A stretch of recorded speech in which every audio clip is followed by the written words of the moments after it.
మెదక్ జిల్లా రామాయంపేట మండల కేంద్రంలో పంచాయతీ కార్మికులు నిరసన కార్యక్రమం చేపట్టారు. తెలంగాణ రాష్ట్ర ప్రభుత్వం పంచాయతీ కార్మికుల సమస్యలు పరిష్కరించకుండా చలో హైదరాబాద్ వెళ్లిన కార్మికులను అరెస్ట్ చేయడాన్ని తీవ్రంగా ఖండిస్తూ సిఐటియు జిల్లా ఉపాధ్యక్షులు బాలమణి ఆధ్వర్యంలో రస్తారోకో చేపట్టారు. స్థానిక బస్టాండ్ ముందు బైఠాయించి ప్రభుత్వానికి వ్యతిరేకంగా నినాదాలు చేశారు. ప్రభుత్వం వెంటనే స్పందించి పంచాయతీ కార్మికులను రెగ్యులర్ చేయాలని, వారికి రావాల్సిన పెండింగ్ వేతనాలను వెంటనే విడుదల చేయాలని, ప్రతి నెల సకాలంలో వారికి వేతనాలు చెల్లించడంతో పాటు కాస్మెటిక్ అందేయాలని డిమాండ్ చేశారు. లేని పక్షంలో పెద్ద ఎత్తున ఆందోళన కార్యక్రమాలు ఉధృతం చేస్తామని హెచ్చరించారు.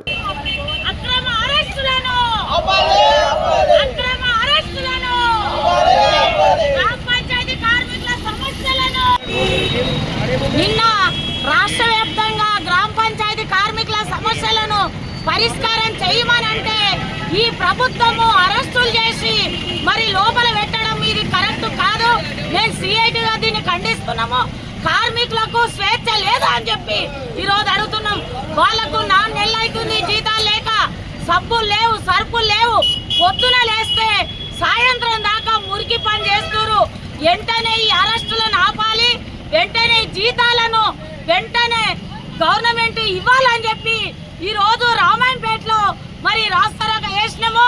ఈ అరెస్టులతో భయపడం, ఈ లాఠీలతో భయపడం, ఉద్యమాన్ని ఇంకా పెద్ద ఎత్తున చేస్తామని చెప్పి సిఐటిగా హెచ్చరిక చేస్తున్నారు.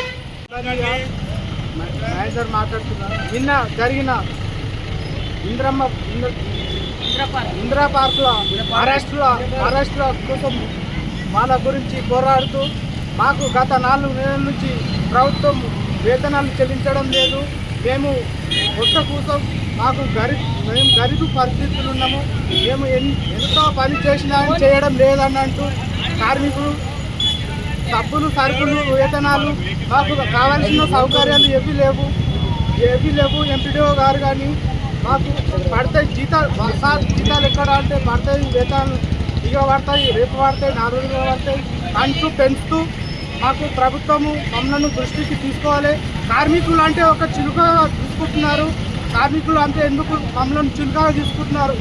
ఒక నాయకుడు వచ్చి నా ఇంటి ముంగట పని చేయమంటే ఆయనకు భయపడి పోతున్నాక ఆయన ముంగట పని చేస్తూ మేము ఎటువంటి భోజనాలు లేకుండా ఆయన ఇంటి ముందు ఒక 24 గంటలు పని చేస్తూనే ఉన్నాము.